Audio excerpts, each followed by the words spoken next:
Hey everyone, I'm thrilled to reconnect with you all. Today, I've got a wild story to share about how my mountain cabin got tangled up with an overzealous homeowners association HOA.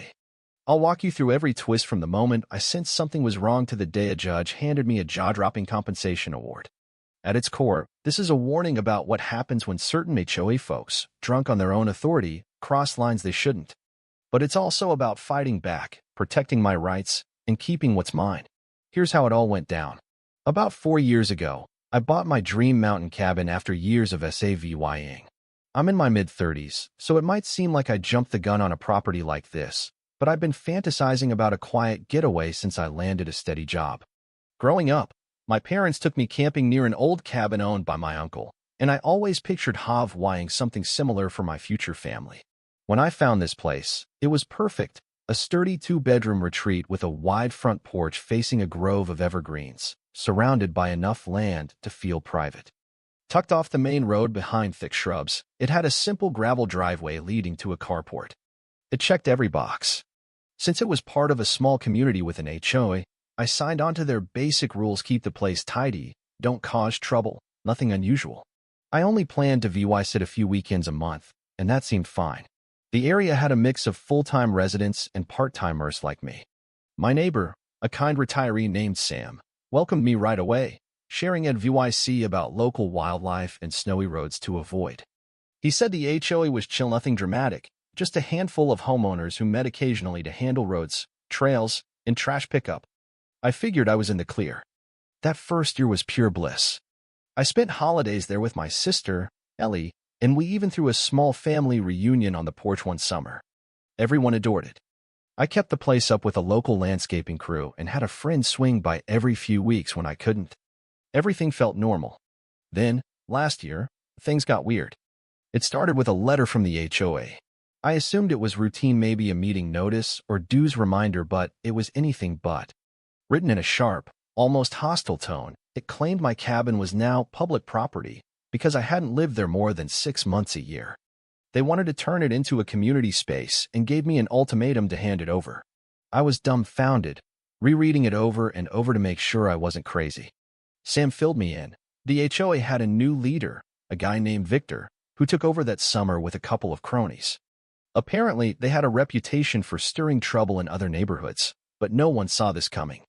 Other residents were already grumbling about random fee hikes and odd demands, like using specific gravel for driveways, but targeting my cabin was next-level insane. I called the HOA number on the letter, hoping it was a mix-up. A woman named Lisa, who said she was the board's secretary, answered with a cold, rehearsed VYB.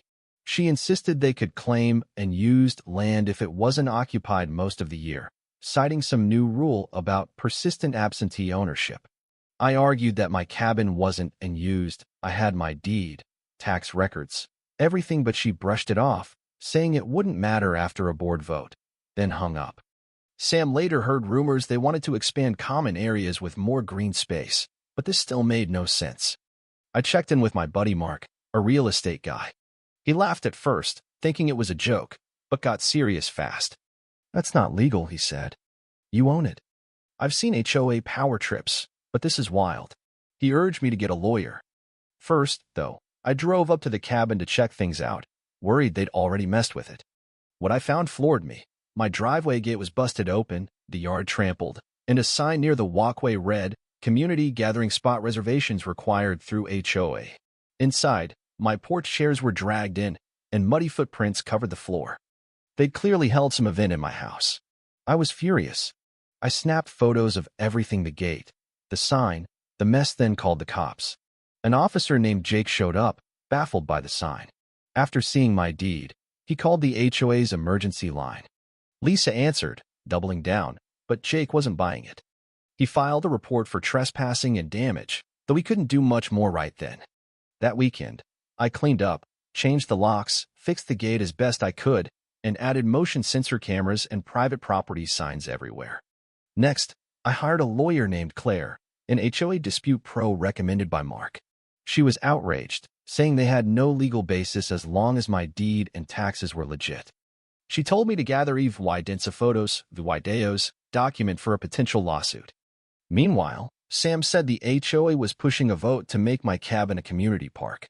Neighbors were confused and angry. The old board had always been upfront, but Victor's crew was bulldozing everyone.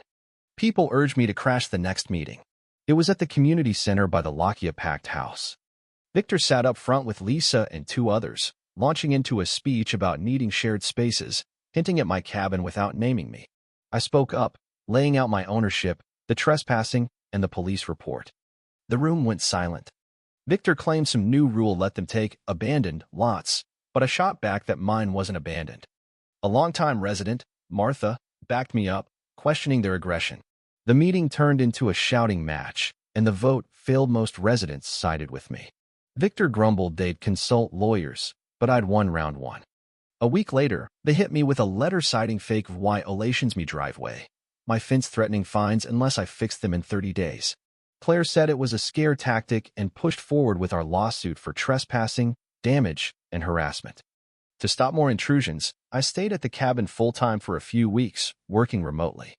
It was peaceful, yet Tensei loved the mountain air but kept an eye on my cameras.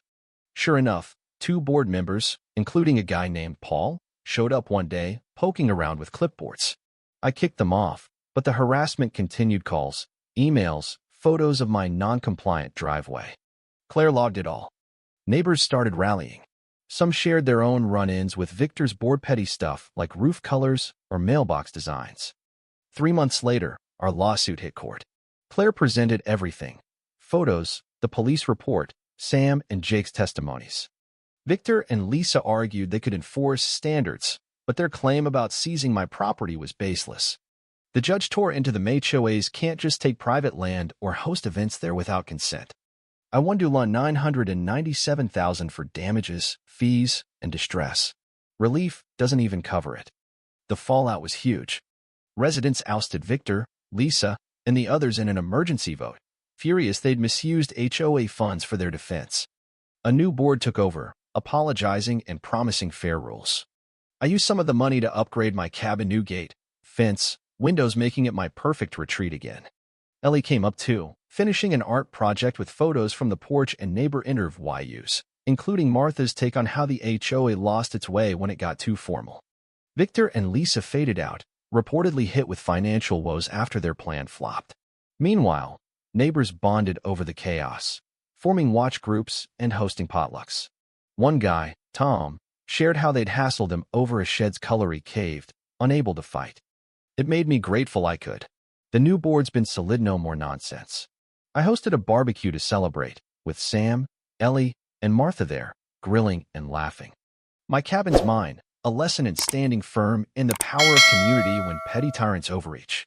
Thanks for listening. Catch you next time.